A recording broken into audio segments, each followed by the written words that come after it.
Bonjour Marc. Bonjour Nicolas. Tu viens nous présenter tes bêtes. Oui, des parasites.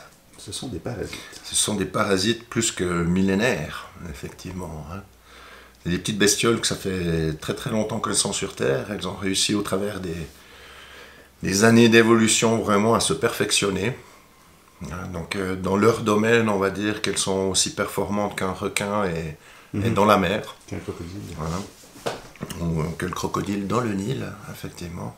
Donc c'est des petites bêtes qui sont aussi bien sur l'eau que dans des marécages. Il faut toujours que ce soit des lieux qui sont très très humides. Il faut savoir qu'elles peuvent se déplacer à une vitesse qui est quand même assez rapide.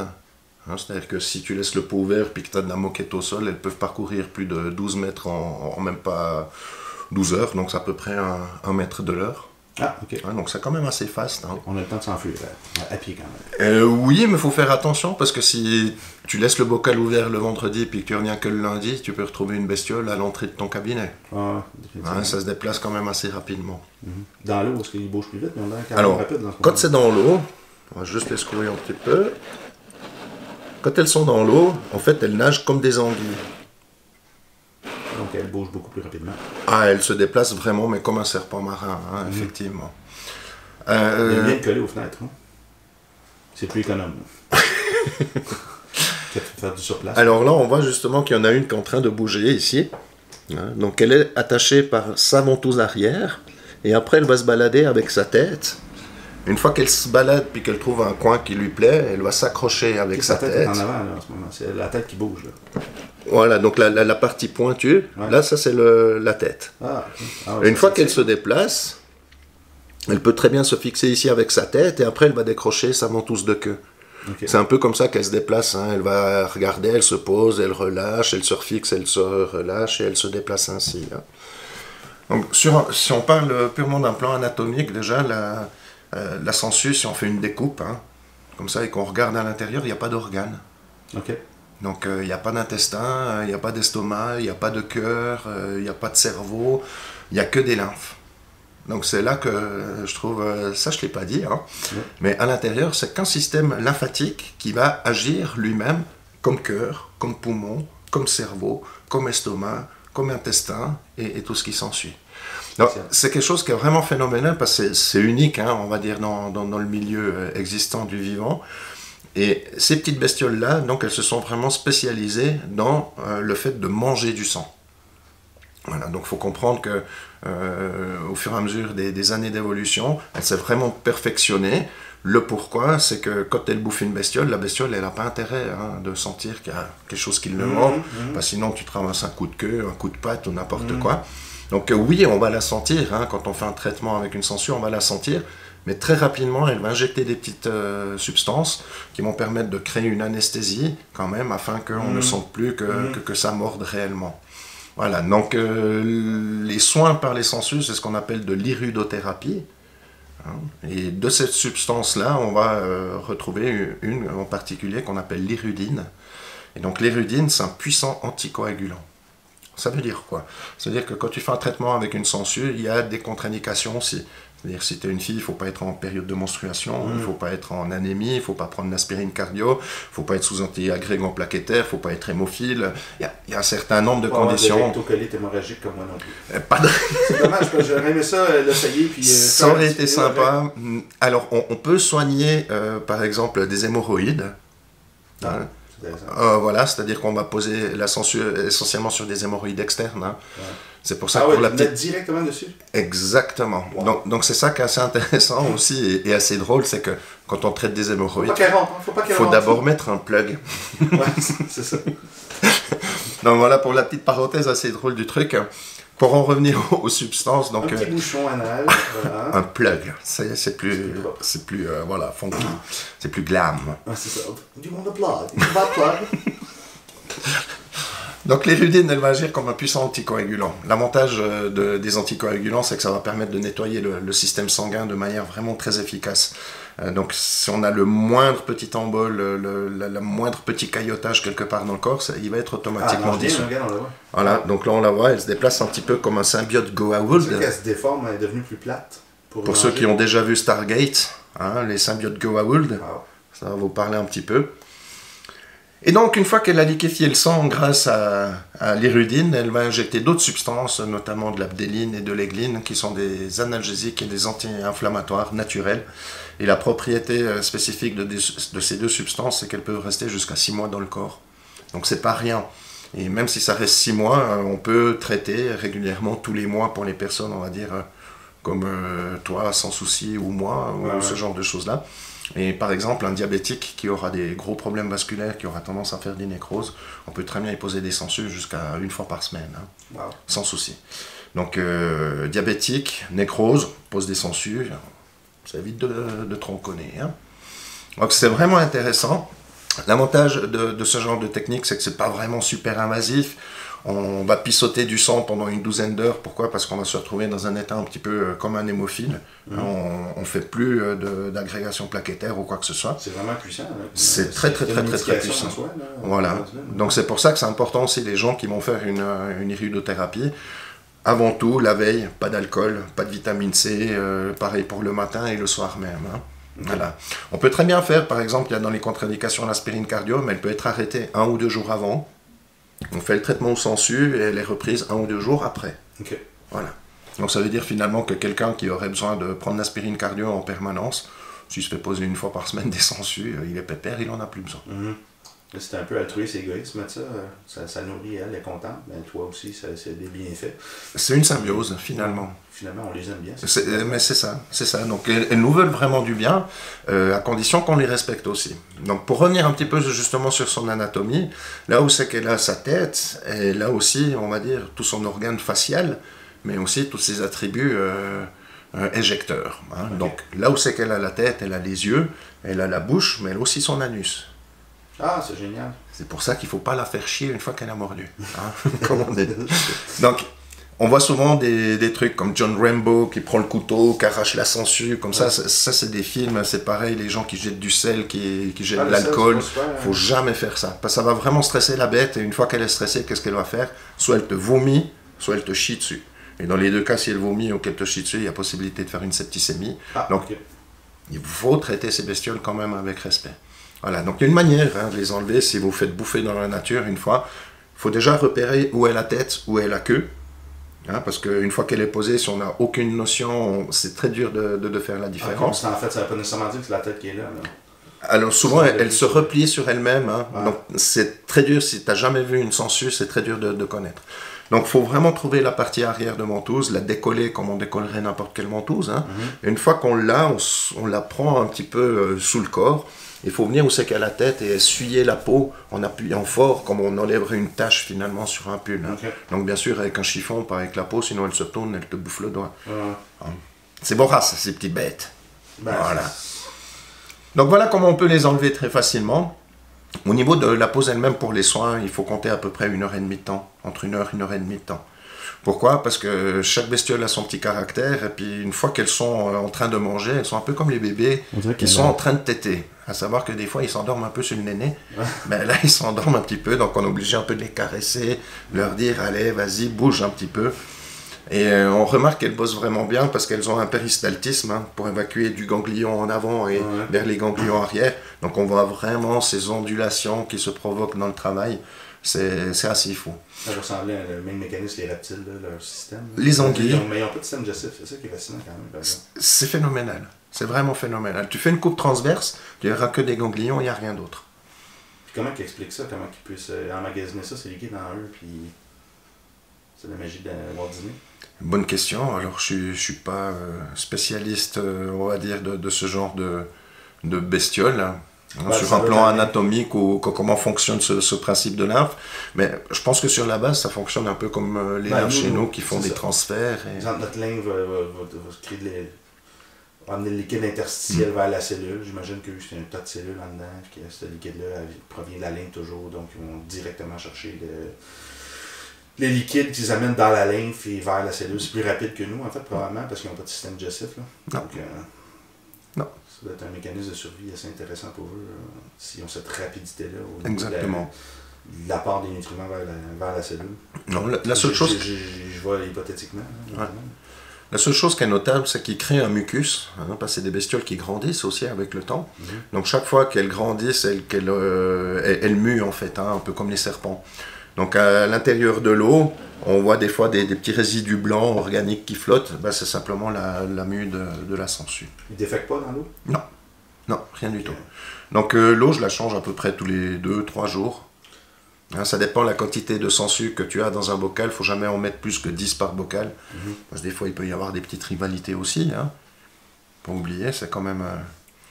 Ils vivent combien de temps quand tu fais un traitement? Est-ce qu'elle meurt après ou tu peux la réutiliser? Alors, c'est là que c'est assez drôle parce qu'avant on parlait des croyances, justement. Ouais. Donc, il y en a beaucoup. Quand on me dit, mais après, tu fais quoi avec la bestiole? Je dis que je la tue. Donc, il y en a qui me disent, mais pourquoi tu la relâches pas dans la nature? Donc, juste pour petite explication, comment ça fonctionne, les virus hein, et les saloperies. Donc, une fois qu'elle a bouffé un être humain, il y a du sang humain dedans. Donc, admettons que je vais les donner aux poules de mon pote Raph qui est derrière chez moi, là. Si la poule, elle bouffe ça, et puis que la poule, elle a par exemple une grippe aviaire, on va mélanger la grippe aviaire avec du sang humain, on va faire un super virus qui peut muter chez l'humain. Donc on évite de faire ces conneries-là. Donc j'ai une bouteille d'alcool. Une fois qu'elle a fini de bouffer, tu la mets dans l'alcool, elle tombe dans l'alcool, elle vomit, elle crache un bout de sang, et puis elle canne direct. Donc soit tu fais comme ça, soit tu es un peu plus vache, et puis tu l'endors gentiment. Donc tu la mets dans une bouteille d'eau, tu la mets au congélateur pendant 48 heures, et elle est morte. Voilà. Donc il faut vraiment... pas vie comme certains reptiles là, comme non, elles ont pas de protéines antigel. Mais il faut quand même les mettre pendant 24 heures, hein, en tout cas quand même. Tu peux pas juste les laisser 2 heures, sinon elles résistent aussi. Voilà. Donc une fois qu'elles sont utilisées, on pourrait se dire oui, mais si c'est la même personne, on peut la réutiliser sur lui. Une fois qu'elle a mangé, il faut lui laisser une période de jeûne, hein, quand même. Elle ne peut pas remordre directement. C'est pas mal juste nous qui mangent 3 fois par jour et plus. Voilà. Et le problème, c'est qu'il faut tenir compte aussi d'un côté asepsie et sanitaire, dans le sens que même si tu changes l'eau régulièrement, moi je suis pas une ferme de culture, l'eau elle n'est pas testée, les bestioles elles sont pas testées sur un plan bactériologique, donc quand on reçoit les sangsues, il faut les utiliser généralement dans la semaine. C'est bien. Après j'ai fait des petits tests, j'en avais des au mois de janvier que j'ai gardé jusqu'au mois de juin, jusqu'à ce qu'elles crèvent dans le bocal, pour voir combien de temps, combien de fois de cycle on pouvait faire et qu'est-ce qui se passait. Donc j'ai vu les différentes étapes de quand elle commence à être moins active, quand elle commence à être un peu moins péchue, donc je sais reconnaître aussi quand il y en a qu'il faut... Une petite barbe qui pousse. Non mais tu vois qu'elle est un peu péclotarde, hein, effectivement. Combien de temps qu'ils vivent? Alors, en captivité qu'on peut dire? Alors, dans un bocal, elle peut vivre, comme je t'ai dit avant, elle peut vivre jusqu'à plus de 6 mois. Mais après, moi personnellement, je les utiliserai pas pour des thérapies. Pourquoi? Parce qu'il existe des fermes de culture. Non, c'est pas ça, mais c'est vraiment sur le problème bactérien. Tu vois, comme elles vont te pomper le sang, si elles te mettent une merde dedans, c'est vraiment quelque chose qui peut aller dans ton système de manière globale. Ouais. Donc, on évite. Il y a des fermes de culture dans le monde, donc il y en a une grande ici en Suisse allemande. Malheureusement, c'est une dame qui est assez âgée, il n'y a pas vraiment grand monde derrière pour prendre la relève. Ce qui est dommage, c'est que la deuxième ferme, elle est en France, mais ils n'ont pas des qualités comme on a ici en Suisse, que ce soit sur la labellisation, sur tout ce qui est sécurité sanitaire et choses comme ça. Et la plus grosse usine au monde, elle est en Russie. Oui. Voilà. Là-bas, il était assez vorace, ces censurés. Donc c'est celle-ci. Donc ça, c'est des variétés qui sont russes. On les reconnaît aux petites bandes qu'elles ont dessus. Des fois, c'est une raie jaune ou 2 rayes rouges, un petit peu sur les côtés. Et il existe plusieurs variétés dans le monde qui sont utilisées pour le médical. C'est pas très tropical là-bas. Des Indes hein, aussi, il y en a qui sont. Mais les Indiennes, elles sont un petit peu plus dociles. Voilà, là, elles ont un peu la mentalité Spetsnaz. Une fois qu'elles ont quelque chose à bouffer, généralement, elles bouffent. Ouais. Voilà, elles sont un peu plus agressives. Les Indiennes rapportent le journal, assez pépère. Alors, il y a beaucoup d'Indiens qui ont des sangsues comme animaux de compagnie, effectivement. Ouais. Il existe des sangsues géantes qui peuvent recouvrir la table. Waouh! Ouais. Ça, c'est pas trop long que ça siphonne. Et il y en a qui s'amusent justement à se faire bouffer régulièrement par ce genre de sangsue-là, mais à mon avis, elle doit bien vider un demi-litre. Intense. C'est mon fermier, il s'appelle San Suave. C'est un peu ça, oui. C'est quand même drôle. Mais c'est intéressant parce qu'on en parle souvent, on recommande, nous, en médecine fonctionnelle de faire des dons de sang chez les personnes qui peuvent. Les hommes, à cause que on accumule du fer, versus les femmes, puis vu qu'on ne perd pas de sang régulièrement, renouvellement sanguin à chaque mois, ben, c'est quand même quelque chose d'intéressant de faire des dons de sang régulièrement. Donc évidemment, oui, ma condition, je peux pas parce que bon, je perds trop de sang tout le temps. Mais sinon, c'est quand même assez toxique quand il y a trop de fer au niveau du sang. Puis ça a toujours été, il y a beaucoup de peuples, justement en Inde, etc., qui se font des saignées, ils se coupent le bas des chevilles, puis ils disent, avec ce renouvellement sanguin-là qui va se faire, le corps va évacuer des déchets, puis ça permet de recréer un nouveau sang plus en santé. Donc, c'est pas d'hier. Ah, effectivement, quand ton sang il sort, si ton sang il sort puis qu'il ressemble un peu à du pinot noir, c'est-à-dire un rouge très léger, va peut-être pas donner ton sang. S'il sort comme du Bourgogne bien épais, c'est peut-être tassé de fer, là tu peux aller en donner pas mal. Faut se méfier quand même avec les dons de sang. Moi je suis pas un petit gringalet, moi je le donnais jusqu'à 4 fois par année. Et au bout d'un moment, ben, je synthétisais plus du tout le fer. Donc je devais me le faire injecter. Et on a dû faire pendant presque 2 ans des injections. Et après c'est revenu petit à petit. Mais voilà, ce gars fait quand même. C'est un geste civique. Par contre, il faut penser à soi-même. Donc contrairement à ce qu'on nous a dit quand on était petit, l'égoïsme c'est pas malsain, c'est l'égocentrisme. Faut pas confondre, l'égoïsme c'est savoir aider les autres mais sans se mettre soi-même en danger aussi. Il faut être altruiste et égoïste, c'est souvent ce que je dis. Voilà, c'est un doux mélange des deux. Et voilà. Exactement. Top. Alors, tu m'as parlé d'un spectacle de danse avec tes 3 sangsues. Est-ce que c'est toujours d'actualité? J'ai pas les fouets, j'ai pas les cerceaux avec le feu. Tu me prends de court, mais on peut organiser ça pour ton... On va organiser quelque chose à ton prochain bain. À ton prochain bain dans la fontaine, on va organiser sur le rebord de la fontaine un combat de sangsues. Oh yeah! Oh yeah! Ça va être funky. Voilà. En petite armure. Non, c'est quand même génial. Merci beaucoup de nous partager ça. C'est vraiment un truc qu'on ne voit pas souvent. Vous êtes combien à travailler avec ça, tu penses? On est vraiment beaucoup. On est vraiment beaucoup. Et c'est pas assez encore utilisé, je trouve. Voilà, c'est-à-dire que dans certains milieux spécialisés, comme en vascularisation dans les hôpitaux, ça pêche encore un peu. Il y a certains services qui n'utilisent pas ça. Alors que, par exemple, dans des services grands brûlés, pour éviter qu'il y ait des putréfactions sur des membres, on utilise déjà des vers qui vont bouffer les chairs mortes, tout genre de trucs. Mais ce genre de choses-là, je trouve que c'est pas méconnu, c'est pas assez utilisé. Il faudrait travailler l'image de marque, rendre ça plus sensuel. Sensuel. Alors, exactement. Voilà. On va leur montrer un peu la gueule. On va faire un petit gros plan. Bouger les cocottes. Tantôt, on les voyait bien, on les baladait. Lève le pot un peu. Ouais.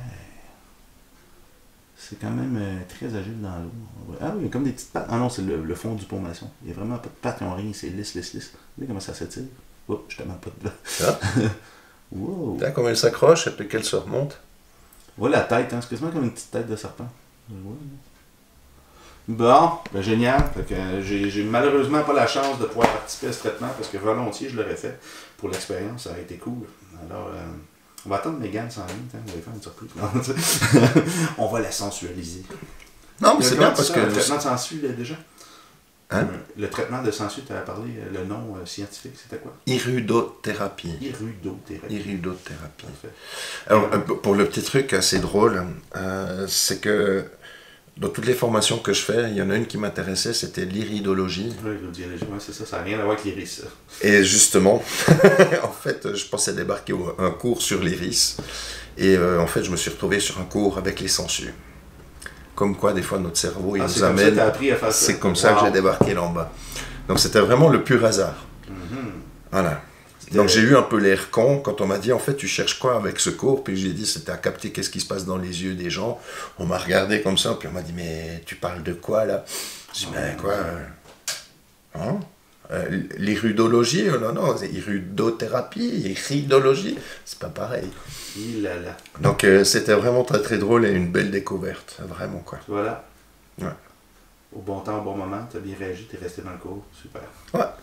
Ouais, franchement je me suis décalé l'épaule là au mois de décembre l'année passée. Et puis les médecins ils voulaient soit m'opérer, soit m'immobiliser, donc ils me proposaient rien. Et le problème c'est que 4 jours après j'avais tous mes patients qui débarquaient. Donc moi il fallait que je bosse. Tu vois. Et à part l'opération d'immobilisation, on m'a rien proposé. Donc j'ai posé 2 sangsues sur mon épaule, ça a enlevé l'épanchement sanguin, l'épanchement synovial. Et puis 2 jours après, j'étais de nouveau capable de relever le bras. J'étais incapable de faire du sport, mais au moins j'ai pu bosser. Tu vois. Donc finalement, c'est con, ça marche. Pour certaines pathologies, ça marche pas forcément. J'ai fait des traitements chez des patients chez qui ils m'ont dit c'est quand que ça fait ta merde. Tu vois, et puis ben, ils sont revenus, on a juste fait un peu de gua sha, on a fait 2-3 petits autres trucs, puis finalement ça fait la complémentarité. Donc même si on n'a pas forcément des effets perceptibles sur certains trucs, il y a des effets qui sont quand même là. Ça va être intéressant, je crois, quand tu vas apprendre à faire le protocole de reset de la lymphe au complet du corps, je crois, de travailler en fonction avec ça. Tu fais un reset de la lymphe, puis tu fais un reset du sang. La lymphe est 3 fois plus présente dans le corps que le sang. Donc si tu fais un travail au niveau sanguin avec les sangsues, puis tu fais un travail au niveau de la lymphe, à part ensemble, ça va être excessivement plus simple. Il faudrait d'abord faire la lymphe et puis après les sangsues ou le contraire? Ben en fait, c'est que la lymphe va nourrir le sang, va sortir les déchets du sang, puis la lymphe, c'est important de faire les fatigue. Deux. Ben, moi je pense que si tu fais les deux, ça va être vraiment violent, là, peut-être pour le corps. Mais c'est parce que si ta lymphe, tu peux pas nettoyer le sang puis envoyer les déchets au niveau de la lymphe si la lymphe n'est pas en mesure d'être évacuée correctement. Donc d'abord évacuer les lymphes, puis après traiter par sangsues. C'est vrai que ça pourrait être bien. Ouais, ça va être vraiment intéressant ça dans les 2 cas. Alors voilà, parce que si ta lymphe est pleine de merde, ben, ça va retomber. La cellule se nourrit du liquide interstitiel qui est composant de la lymphe. Donc ça va ramener les déchets ensuite dans la cellule, même après l'avoir évacué. Donc, c'était un peu de la connerie. J'ai fait une vidéo là-dessus quand j'étais à l'hôpital. Donc, c'était intéressant aussi. Alors voilà, faisons des découvertes. Tous ensemble. Merci beaucoup. Merci, monsieur.